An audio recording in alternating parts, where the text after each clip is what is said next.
मेरे स्टेटमेंट में इतना बड़ा बवाल क्यों? मैं समझता हूं कि मैं जिंदगी में कभी भी ऐसा कोई स्टेटमेंट, ऐसा कोई दिल की गहराई में कभी बोल ही नहीं सकता हूं। इन महाराज के जो लोगों ने इस महाराष्ट्र में इतने बड़े बड़े काम किए, सारे धर्म के साथ, सारे इंसान के साथ बराबरी किए, इनके खिलाफ मैं बोलूं, मेरी हैसियत बोलने की कभी सोच भी नहीं सकता। मैंने कोई प्रेस कॉन्फ्रेंस नहीं बुलाई थी।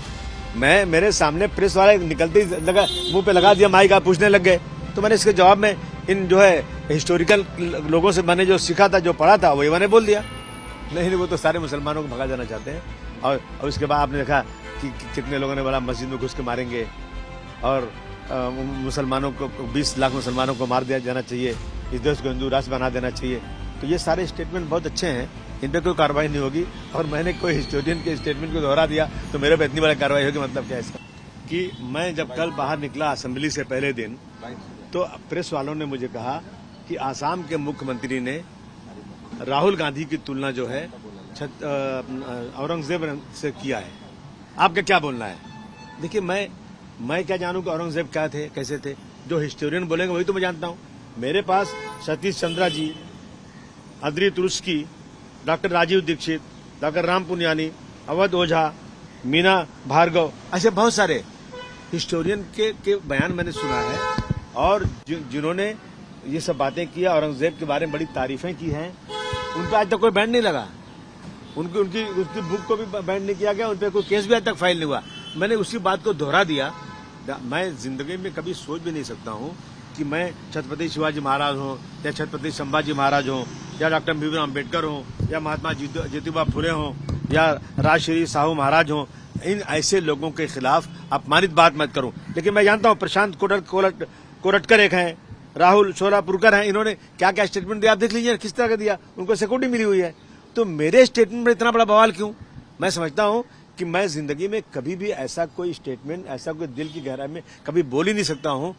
इन महाराज के जो लोगों ने इस महाराष्ट्र में इतने बड़े बड़े काम किए, सारे धर्म के साथ, सारे इंसान के साथ बराबरी किए, इनके खिलाफ मैं बोलूं, मेरी हैसियत बोलने की कभी सोच भी नहीं सकता मैं।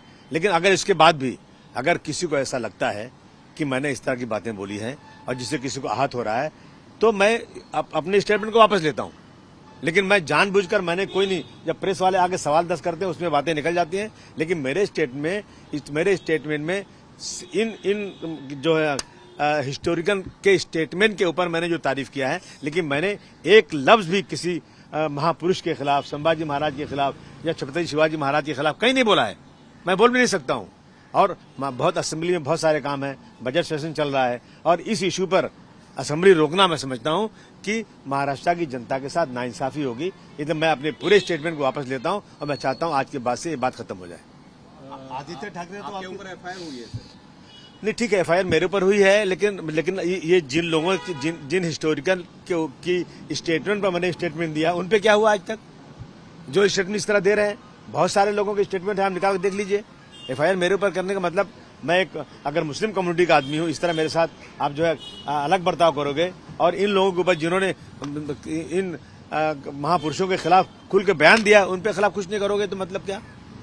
आदित्य ठाकरे ने कहा है कि आप भारतीय जनता पार्टी की बी टीम हो, शायद आपको मुख्यमंत्री ने कहा है ऐसा स्टेटमेंट करो क्योंकि धनंजय मुंडे और अन्य दूसरे मुद्दों पर ये ध्यान हटाया जाए। अरे भाई, ये आप प्रेस वाले पूछो ना कि प्रेस वाले क्या उनके बोलने में मुझसे पूछने आए थे क्या? प्रेस वाले ने मुझे पूछा, मैंने कोई प्रेस कॉन्फ्रेंस नहीं बुलाई थी। मेरे सामने प्रेस वाले निकलते ही लगा मुंह पे लगा दिया माइक, आप पूछने लग गए, तो मैंने इसके जवाब में इन जो है हिस्टोरिकल लोगों से मैंने जो सीखा था, जो पढ़ा था, वही मैंने बोल दिया। सर, कल एफआईआर में ये बोला गया कि आपके लिए इंडिया में कोई जगह नहीं है। शिवसेना के जो एमपी हैं उन्होंने इस पर आपका क्या? नहीं, वो तो सारे मुसलमानों को भगा जाना चाहते हैं। और उसके बाद आपने देखा कि कितने लोगों ने बोला मस्जिद में घुस के मारेंगे और मुसलमानों को 20 लाख मुसलमानों को मार दिया जाना चाहिए, इस देश को हिंदू राष्ट्र बना देना चाहिए। तो ये सारे स्टेटमेंट बहुत अच्छे हैं, इन पर कोई कार्रवाई नहीं होगी। और मैंने कोई हिस्टोरियन के स्टेटमेंट को दोहरा दिया तो मेरे पे इतनी बड़ी कार्रवाई होगी, मतलब क्या है इसका? आज शिवसेना बीजेपी के विधायक जब प्रोटेस्ट कर रहे थे, वो कह रहे थे कि आपने कहा कि औरंगजेब सबसे अच्छे राजा थे, तो वो ये सवाल ये भी पूछ रहे कि दारा शिकोह को किसने मारा, शाह शुजा को किसने मारा, गुरु तेग बहादुर को किसने मारा, ये उनको क्यों नहीं दिख रहा है? देखिए, मुझे सब दिख रहा है। सत्ता, ये जो है ना, ये राजकाज में धर्म को मत लाइए। राजकाज में लोग जो हैं अपनी सत्ता बढ़ाने के लिए, अपनी जो है हैसियत बढ़ाने के लिए करते हैं, इसमें कोई धर्म का लेना कुछ नहीं है। ऐसा बोलेंगे तो कहते हैं कि एक राजा ने 99 भाइयों को मार दिया था। अभी नेपाल के राजा ने अपना राजकाज करने के लिए उसने अपने पूरे परिवार को मार दिया था। तो इस तरह की बहुत सारी चीजें इस बहस में मैं नहीं जाना चाहता हूँ।